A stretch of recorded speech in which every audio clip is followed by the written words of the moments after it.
अस्सलामुअलैकुम वरहमतुल्लाहि वबरकातुहू। प्यारे नाज़रीन, प्यारे बच्चों, मैं उम्मीद करता हूँ कि आप लोग अच्छे होंगे, बेहतर होंगे, खैर वाफियत से होंगे। प्यारे बच्चों, हमने माक़बल में क्लास 10 का चैप्टर नंबर 10 तक हमने उर्दू की जो तैयारी जो हम इस चैनल के माध्यम से जो कर रहे हैं और जो तैयारी कराई जा रही है, तो क्लास 10 की जो उर्दू है उसमें हमने 10वां चैप्टर तक हमने पढ़ चुका था, यानी कि सबक नंबर 10 तक हमने पढ़ा दिया था। आज हम आपके दरमियान लेकर हाजिर हुए हैं 11वां चैप्टर, यानी कि 11वां चैप्टर आपके दरमियान लेकर हाजिर हुआ हूँ। तो आज के वीडियो में, आज के सबक में हम पढ़ेंगे आर्यभट्ट और तरेगना, जो कि आपके सबक का ये 11वीं चैप्टर है, यानी कि सबक नंबर 11 है। तो चलिए शुरू करते हैं। शुरू करने से पहले आपसे छोटा सा दरख्वास्त है कि अगर अभी तक आपने वीडियो को लाइक नहीं किया तो लाइक कर दे और दूसरों तक शेयर कर दे। चलिए देखते हैं।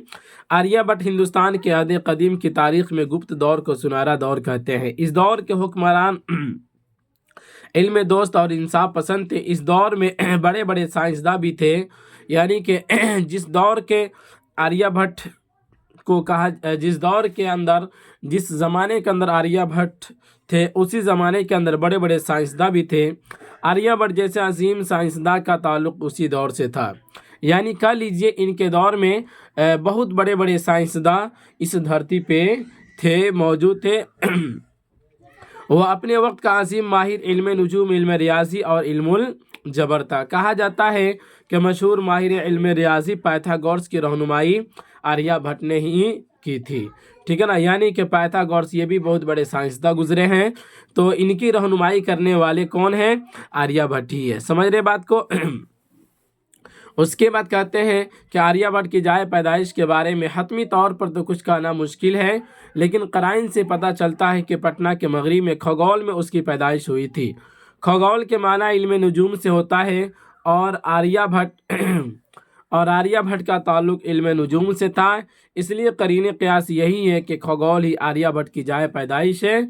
उसकी तारीख़ पैदाइश 476 ईस्वी है और 564 ईस्वी में 88 साल की उम्र में उसकी वफ़ात हो गई, यानी आर्यभट्ट की वफ़ात हो गई। यहाँ पर एक बात बताई गई है बाबू, एक चीज़ साहिब किताब ने यहाँ पे आर्यभट्ट के बारे में बताया है कि आर्यभट्ट के पैदाइश कहाँ हुई थी, कौन सी जगह हुई थी।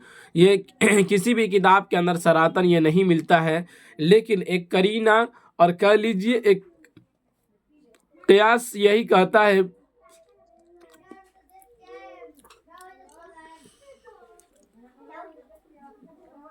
करीना से पता चलता है कि आर्यभट्ट की पैदाइश जो हुई थी वो क्या कहते हैं, तरेगना के अंदर हुई थी। वो क्यों, किस तरह से, तो उसके बारे में खुद साहिब किताब ने यहाँ पे जिक्र किया कि पटना के मगरिब में खगोल में उसकी पैदाइश हुई थी। खगोल के माना इल्म नुजूम से होता है।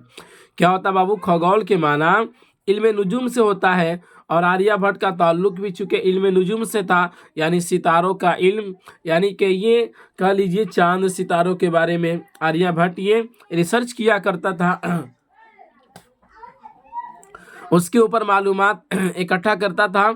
तो उसी को कहा कि आर्यभट्ट का ताल्लुक़ भी इल्म नुजूम से था, इसलिए करीना क़यास यही है कि खगोल ही आर्यभट्ट की जाए पैदाइश है।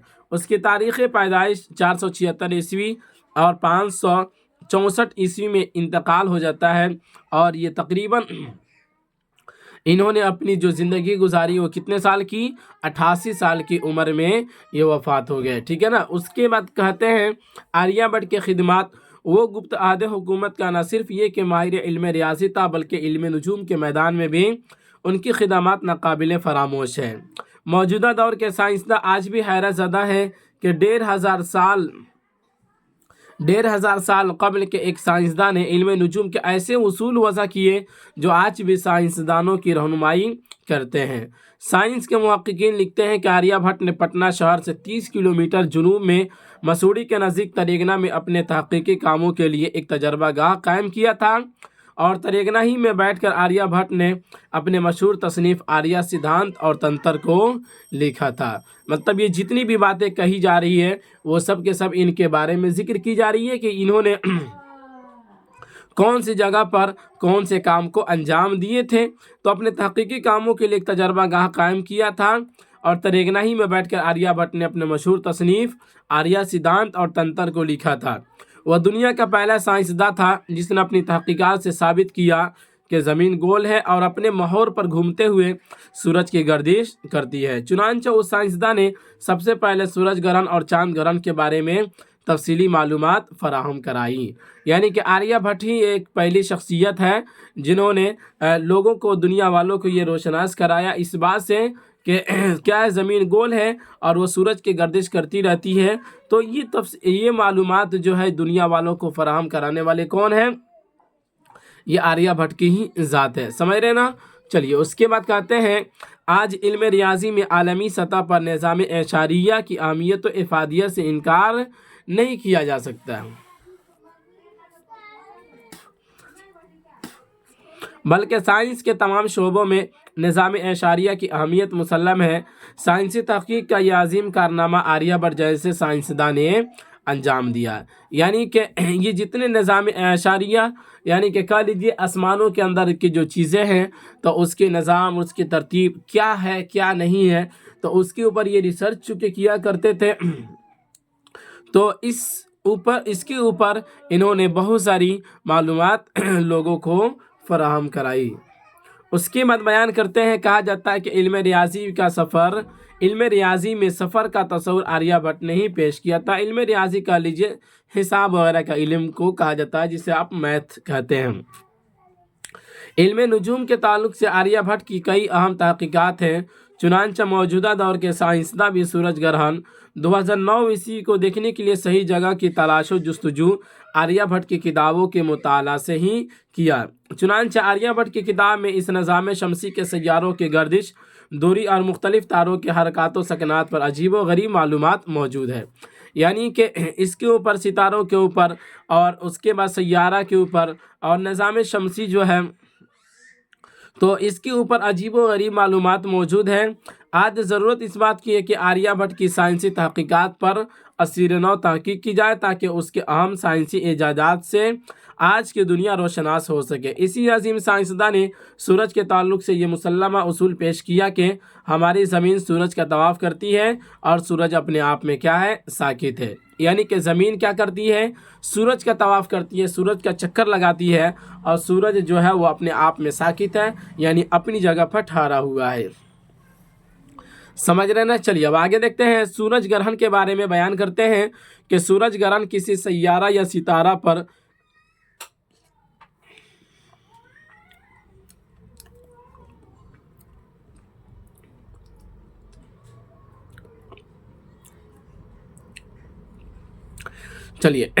किसी सैयारा या सितारा पर जुज़वी या मुकम्मल तौर पर पर्दा पड़ जाने को ग्रहण कहते हैं। भाई सूरज ग्रहण कहते हैं किसे, ग्रहण के माना क्या होता है उसी को साहिब किताब ने बड़े अच्छे अंदाज में लिख रखा है कि किसी भी सैयारा या सितारा पे, यानी सैयारा या कह लीजिए सितारा पर जुज़वी या मुकम्मल तौर पर पर्दा पड़ जाने को क्या कहते हैं बाबू, ग्रहण कहते हैं।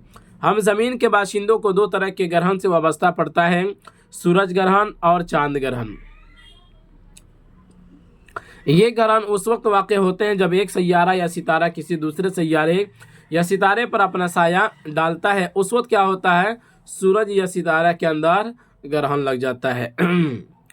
उसके बाद कहते हैं चूँकि चांद ज़मीन का तवाफ़ करता है, चूँकि चांद ज़मीन का तवाफ़ करता है और सूरज ज़मीन, देखिए यहाँ पे कैसे कैसे ये पूरी तरतीब को यहाँ पे साहिब किताब ने खुद जिक्र कर दिया है। बयान करते हैं कि चूँकि चांद ज़मीन का तवाफ़ करता है और ज़मीन सूरज का तवाफ़ करती है और ज़मीन सूरज का तवाफ़ करती है, यानी चक्कर लगाती है, इसलिए चांद और ज़मीन के इस तवाफ़ के दरमियान, चांद का ज़मीन और सूरज के दरमियान आ जाना लाजमी अमर है। क्या कहा, इसीलिए चांद और ज़मीन के इस तवाफ़ के दौरान चांद का ज़मीन और सूरज के दरमियान, चांद का ज़मीन और सूरज के दरमियान आ जाना लाजमी है। चूँकि ये चांद ज़मीन का तवाफ़ करता है और ज़मीन सूरज का तवाफ़ करती है, तो ये चूँकि ये हो सकता है तवाफ़ करते करते चांद जो है सूरज और ज़मीन के बीच में हाइल हो जाए, ज़मीन के बीच में आ जाए, तो ये लाजमी अमर है, यानी ये ऐसा होता भी है। तो ऐसी सूरत में चांद का जुज़वी या मुकम्मल साया सूरज पर पड़ता है और सूरज की रोशनी ज़मीन पर आने में मुज़ाहमत पैदा करती है, जिसके नतीजे में सूरज ग्रहण होता है। तो यहाँ पे कहते हैं कि जाहिर सी बात है, जब इसका साया यानी चांद का साया जब सूरज के ऊपर पड़ जाएगा तो सूरज की रोशनी ज़मीन पे तो आ नहीं पाएगी, जिसके वजह से क्या होता है, ज़मीन के ऊपर सूरज के अंदर ग्रहण लग जाता है, जिससे हम ज़मीन वालों को देखने को मिलता है। अब देखिए बात इस बात पर डिपेंड करता है कि देखिए यहाँ पे खुद कहते हैं कि जुज़वी और क्या कहते हैं कुल, यानी जुज़ और कुल क्या क्या हिसाब है, वो कब जुज़ और कुल यानी कि मुकम्मल तौर पे सूरज के अंदर ग्रहण कब लगता है और जुज़वी तौर पे सूरज के अंदर ग्रहण कब लगता है, उस चीज़ को यहाँ पे जिक्र कर रहे हैं। कहते हैं कि जुज़वी सूरज ग्रहण और मुकम्मल सूरज ग्रहण इस बात पर मुनहसिर करता है कि चांद अपना साया सूरज पर किस तरह और किस जाविये से डालता है, यानी किस तरीके से डालता है। यानी जुज़वी साया डालने पर जुज़वी सूरज ग्रहण होता है और कुल्ली साया डालने पर मुकम्मल सूरज ग्रहण होता है। लेकिन इतनी बात तय है कि मुकम्मल सूरज ग्रहण 100 साल की तवील मुद्दत के बाद ही होता है। सूरज ग्रहण एक जोग्राफियाई वाक़या है जो तारीख़ के इब्तिदाई दौर से ही होता आ रहा है और इंसान इसे नंगी आंखों से देखते आए हैं, लेकिन आज भी सूरज ग्रहण का वाक़या इंसानों के लिए तजस्सुस का मौजू बना हुआ है। यानी कि आज से नहीं बल्कि जब से तारीख़ के इब्तिदाई दौर से ही, यानी कि कह लीजिए दुनिया जब से चली है तब से ही ये सूरज के अंदर ग्रहण लगते आ रहा है। लेकिन आज भी इंसानों के दरमियान ये कि तजस्सुस का मौजू बना हुआ है, मतलब एक अहम मसला ये बना हुआ है। ठीक है ना, चलिए अब आगे देख लेते हैं। बयान करते हैं तरेगना की जोग्राफियाई अहमियत, यानी कि तरेगना की जोग्राफियाई अहमियत क्या है, उस चीज़ के बारे में कहते हैं। तरेगना पटना से दक्षिण जानिब 30 किलोमीटर की दूरी पर मसूरी सब डिवीज़न में वाक़िब है और इसी मुनासबत से पटना गया रेलवे लाइन में मसूरी स्टेशन का नाम तरेगना रखा गया है। चूँकि कितना 30 किलोमीटर दूरी पर मसूरी सब डिवीज़न में वाक़ है और इसी मुनासबत से पटना गया रेलवे लाइन में मसूरी स्टेशन का नाम तरेगना रखा गया है। मसूरी स्टेशन से मोहल्ला रहमतगंज तक बशमूल सब डिवीज़न के तमाम सरकारी दफातर तरेगना ही के हल्के में आते हैं। यानी कि बताते हैं कि उसके जितने भी आसपास के जो जगह है वो सब के सब तरेगना के ही अंदर आता है। यानी तरेगना का इलाका पश्चिम में सोन नदी और पूरब में पनपन नदी तक फैला हुआ है। तरेगना के मोहल्ले हुकूक को देखकर पता चलता है कि वहाँ सालों भर आसमान में फ़िज़ा साफ़ रहती है। यानी तरेगना जो जगह है, तो उस जगह को देखने के बाद ये एहसास हो जाता है, ये मालूम हो जाता है कि तरेगना के ऊपर का जो आसमान है, यानी कि उस वक्त उसका जो ऊपर आसमान जो है उस जगह के ऊपर, तो उसका फ़िज़ा जो है वो सालों के सालों भर क्या रहता है, वो साफ़ रहता है। यानी कि उसके ऊपर बादल छाने का इम्कान बहुत कम रहता है। यहाँ से तारों, सैयारों और मुकम्मल निज़ाम शमसी की तहकीक करना निस्बतन आसान है। ज़ाहिर सी बात है, आसमान के ऊपर अगर बादल नहीं छाया रहेगा, आसमान अगर साफ़ रहेगा, तो उन जगहों पर से क्या किया जाता है, सैयारा के बारे में और सितारे के बारे में कुछ मालूमात इकट्ठा करना ये आसान हो जाता है। यही वजह है कि आर्यभट्ट ने अपने जोग्राफियाई तहकीक के लिए इस मकाम को मुंतखब किया और वहाँ अपने तहकीक के लिए एक तजर्बागाह बनाया। तरेगना हिंदी ज़बान का लफ्ज़ है जिसके माना तारे गिनना के होते हैं। शायद इसी वजह से इस मकाम का नाम तरेगना रखा गया। कहा जाता है कि आर्यभट्ट ने 60 फुट की बुलंदी का एक टीला बनाया जिस पर बैठकर वह रातों को तारों और सैयारों के बारे में तहकीकी काम किया करता था। यानी कि 60 फुट का यह लंबा एक टीला बनाया था जिसके ऊपर बैठकर रातों को वो सैयारों और सितारों के बारे में, तारों और सैयारों के बारे में तहकीक किया करता था, यानी कि उसके ऊपर रिसर्च करता था। निज़ाम शमसी की रफ्तार, यानी कि सूरज के चलने की क्या रफ्तार है, सूरज ग्रहण और चांद ग्रहण के बारे में तफसीली मालूमात आर्यभट्ट ने तरेगना ही में हासिल किए। अपनी तहकीकात के नताइज को उसने अपनी एक किताब में तहरीर किए जो आज के साइंसदानों के लिए रहनुमाई का काम करती है। यानी कि आज भी जो बड़े बड़े साइंसदान हैं, इनकी किताबों को पढ़कर वो रहनुमाई हासिल करते हैं, मतलब उनकी किताबों को पढ़कर भी उन्हें एक रहनुमाई मिलती है, ठीक है ना। उसके बाद बयान करते हैं बाबू, कहते हैं 2009 ईस्वी का सूरज ग्रहण और तरेगना, इसके बारे में क्या है उसको पढ़ते हैं। 21वीं सदी का सबसे बड़ा सूरज ग्रहण 22 जुलाई 2009 ईस्वी को पेश आया था। इस सूरज ग्रहण की अहमियत इसलिए बढ़ गई कि ऐसा सूरज ग्रहण एक सदी के बाद ही वाक़ होता है। अमेरिका के साइंसी तहकीकी इदारा नासा के एक साइंसदान जे एंडरसन, जो गुज़िश्ता 20 सालों से 2009 ईस्वी में पेश आने वाले इस सूरज ग्रहण पर तहकीकी काम कर रहे थे। इस सिलसिले में उन्होंने 2008 ईस्वी में 200 सफ़हात पर मुश्तमिल एक तफसीली रिपोर्ट पेश की। इस रिपोर्ट में उन्होंने वाज़ेह किया कि इस सूरज ग्रहण के मुशाहदे के लिए मुनासिब तरीन मकाम तरेगना है। फिर क्या था, तरेगना को आलमी सतह पर शोहरत हासिल हो गई, यानी कि पूरी दुनिया में तरेगना की शोहरत हो गई। तरेगना जो जगह है इसकी शोहरत हो गई। उसकी वजह से 1500 साल कबल के तरेगना में आर्यभट्ट के तजर्बागाह की तारीख ज़िंदा हो गई। यानी कि तरेगना की जो तारीख जो थी वो 1500 साल पुरानी तारीख वो क्या हो गई, पूरी दुनिया के अंदर वो क्या कहते हैं वो तारीख ज़िंदा हो गई। और फिर उस जगहों पे उस चीज़ को देखने के लिए दुनिया भर के साइंसदान आने लगे। उसके बाद कहते हैं कि जुलाई 2009 ईस्वी के पूरे महीने में मुल्की और गैर मुल्की अखबारात और ज़राए अबलाग में तरेगना को नुमाया मकाम हासिल हो गया। यानी कि 2009 ईस्वी में मुल्क के अंदर और गैर मुल्क के अंदर अखबार के ज़रिए और जो भी रास्ते थे जिनके ज़रिए लोगों को पता चलता, तो उसके ज़रिए तरेगना को तरेगना का मकाम हासिल हो गया। क्या कहते हैं, नुमाया मकाम हासिल हो गया, मतलब ये कि वो प्रसिद्ध हो गया, मशहूर हो गया। 22 जुलाई की तारीख करीब आती गई और तरेगना से मुतालिक सारी दुनिया का तजस्सुस बढ़ता गया। यानी कि 22 जुलाई की तारीख करीब आती गई और तरेगना से मुतालिक सारी दुनिया का तजस्सुस बढ़ता चला गया। नासा रिपोर्ट में जे एंडरसन ने तरेगना की खुसूसियात बयान करते हुए लिखा है कि वहाँ बादल छाने का औसत इम्कान बहुत कम है। यानी कि जे एंडरसन ने ये खुद लिखा है कि वहाँ पे बादल छाने का इम्कान बहुत कम है और धूप की तमाजुत भी दूसरे शहरों के मुकाबले में 43% ज़्यादा है। यानी कि दूसरे शहर के मुकाबले में वहाँ पे धूप जो है वो 43% ज़्यादा रहती है।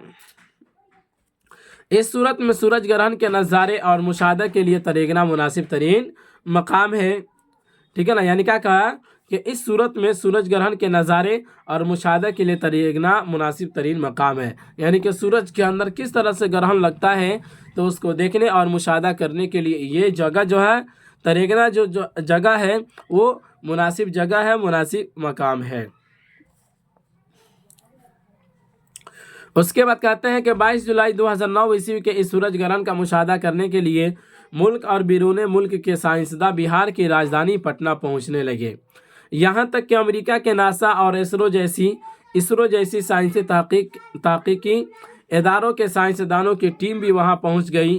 पोलैंड के साइंसदानों की टीम भी गई। दिल्ली और नैनीताल के रिसर्च इंस्टीट्यूट के साइंसदानों की जमात 21 जुलाई को तरेगना पहुंच गई।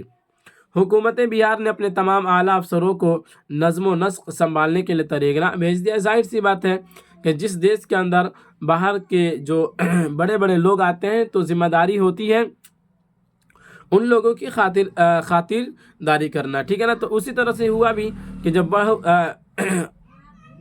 दूसरी जगहों से जब बड़े बड़े साइंसदान जब तरेगना आने लगे, यानी पटना जब आए, तो वहाँ के अपनी जो हिंदुस्तान की जो हुकूमत थी वो अपने तमाम आला अफसरों को नज़्म व नस्क संभालने के लिए, मतलब यह कि उनको खाने पीने रहने सहने की जगह व्यवस्था के लिए अपने तमाम आला अफसरों को वहाँ पे भेज दिया। तरेगना अस्पताल की नई इमारत को साइंसदानों के मुशाहदे के लिए मुंतखब किया गया था। छत के ऊपर मुख्तलिफ़ किस्म के आलात नस्ब किए गए थे। हज़ारों की तादाद में आम लोग रात में ही पटना से तरेगना आ चुके थे। 22 जुलाई को सूरज तुलू होने के साथ ही इंतज़ार की घड़ी ختم ہونے والی تھی، جب سارا سورج چاند کے لپیٹ میں آنے والا تھا اور سورج کے اوپری کنارے کا وہ حصہ جو ہیرے کی انگوٹھی کی شکل میں ہوگا روشن دکھائی دینے والا تھا۔ یعنی کہ وہ 22 جولائی کو جب سارے لوگ وہاں پر پہنچ گئے تو یہ ہوا تھا کہ 22 جولائی کو سورج کے اندر مکمل طور پہ کیا ہوگا، گرہن لگنے والا ہے، ٹھیک ہے نا۔ تو اسی کو یہاں پہ بیان کر رہے ہیں۔ ہزاروں لوگوں کی آنکھوں پر سورج گرہن دیکھنے کے لیے ایک خاص قسم کے چشمے لگے ہوئے تھے۔ مطلب یہ کہ سبوں کی تڑپ بڑھ چکی تھی اور سبوں کے دل کی تمنا بڑھ چکا تھا کہ کس طرح وہ کیسا ہوگا اور کیا اس کے نظارے ہوں گے۔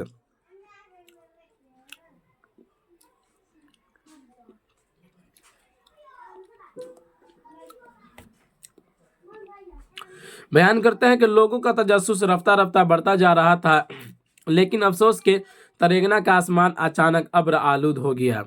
ابر آلود ہونے کا مطلب ہوتا ہے کہ بادل چھا جانا۔ بارش کے قطرات بھی گرنے لگے، تھوڑے تھوڑے بارش کے قطرات بھی گرنے لگے۔ صبح 5:29 اور 58 سیکنڈ کا وہ لمحہ آ ہی گیا جس کا ساری دنیا کو شدت سے انتظار تھا، لیکن انسان کی ساری تیاریوں نے نظام قدرت کے سامنے گھٹنے ٹیک دیے۔ اس کے باوجود لوگوں نے ایک عجیب و غریب ماحول کا نظارہ کیا، یعنی کہ ساری دنیا کے لوگ وہاں پہ موجود تھے، سبوں کی نظر وہاں پہ ٹکی ہوئی تھی کہ کس وہ کیا سورج کے اندر جو گرہن لگنے والا ہے اس کا کیا نظارہ ہے۔ لیکن اللہ رب العزت کا نظام جو ہے ان لوگوں کے نظام کے اوپر بالکل یہ بھاری پڑ گیا، ٹھیک ہے نا۔ چونکہ اللہ رب العزت کو یہ منظور نہیں تھا کہ سورج گرہن کس طرح سے لگتا ہے ہم ان لوگوں کو سراتن دکھا دیں، تو اسی وجہ سے اللہ رب العزت کا نظام نے ان لوگوں کے نظام کو ختم کر دیا، ٹھیک ہے نا۔ یعنی اللہ کو یہ چیزیں منظور نہیں تھی کہ یہ لوگ دیکھیں، جس کا ساری دنیا کو شدت سے انتظار تھا، لیکن انسان کی ساری تیاریوں نے نظام قدرت کے سامنے گھٹنے ٹیک دیے۔ اس کے باوجود لوگوں نے ایک عجیب و غریب ماحول کا نظارہ بھی کیا۔ ایسا لگا کہ رات واپس ہو گئی اور ہر طرف گھنا اندھیرا چھا گیا۔ ان لمحات میں جانور سہمے ہوئے نظر آئے، پرندے اپنے گھونسلوں کی طرف لوٹتے نظر آئے اور مشرق کی جانب آسمان میں تارے بھی نظر آئے اور درجہ حرارت میں کمی کا احساس بھی ہوا۔ یعنی کہ اس وقت یعنی 5 بجے یہ تمام کیفیات دیکھنے کو ملی تھی کہ چاروں طرف اندھیرا سا چھا گیا اور اس کے بعد جانور سہمے ہوئے نظر آنے لگے، پرندے اپنے گھونسلوں کی طرف لوٹتے ہوئے نظر آئے اور مشرق کی جانب آسمان میں تارے بھی نظر آئے۔ اور پھر کیا ہوا، ٹمپریچر کے اندر جسے کہتے ہیں درجہ حرارت میں کمی کا احساس بھی ہونے لگا، ٹھیک ہے نا۔ اس کے بعد کہتے ہیں ہیرے کا چھلا دیکھنے کی تمنا لیے ملک اور بیرون ملک کے سائنسداں واپس ہونے لگے، اور اب اس چھلا کو دیکھنے کے لیے دنیا کو 123 سالوں تک انتظار کرنا پڑے گا۔ دن میں مکمل تاریکی اور ایک عجیب و غریب خاموش منظر اور ہزاروں ہزار افراد کا ہجوم تریگنا کے لیے اب ایک ناقابل فراموش تاریخی واقعہ بن گیا ہے۔ مطلب یہ ایک ایسا واقعہ کہ کبھی بھی اس کو بھلایا نہیں جا سکتا، اور تریگنا جو جگہ ہے تاریخ کی صفحوں سے کبھی بھی اسے مٹایا نہیں جا سکتا۔ اس کی اہمیت اتنی زیادہ بڑھ گئی اور لوگوں کے نظر پہ یہ جگہ اتنی زیادہ مقبول ہو گئی اور اتنی زیادہ یہ پرسدھ ہو گئی کہ یہ تاریخ جو ہے اس کو کبھی بھی بھلایا نہیں جا سکتا۔ تو یہ رہا آپ کے درمیان آریہ بھٹ اور تریگنا جو آپ کے درمیان پڑھایا گیا۔ امید کرتے ہیں کہ آپ کو سمجھ میں آیا ہوگا۔ چلیے اب اجازت دیجیے، رخصت ہوتے ہیں، پھر ملیں گے اگلے والے سبق میں۔ اسی پر اختتام کرتے ہیں، خدا حافظ۔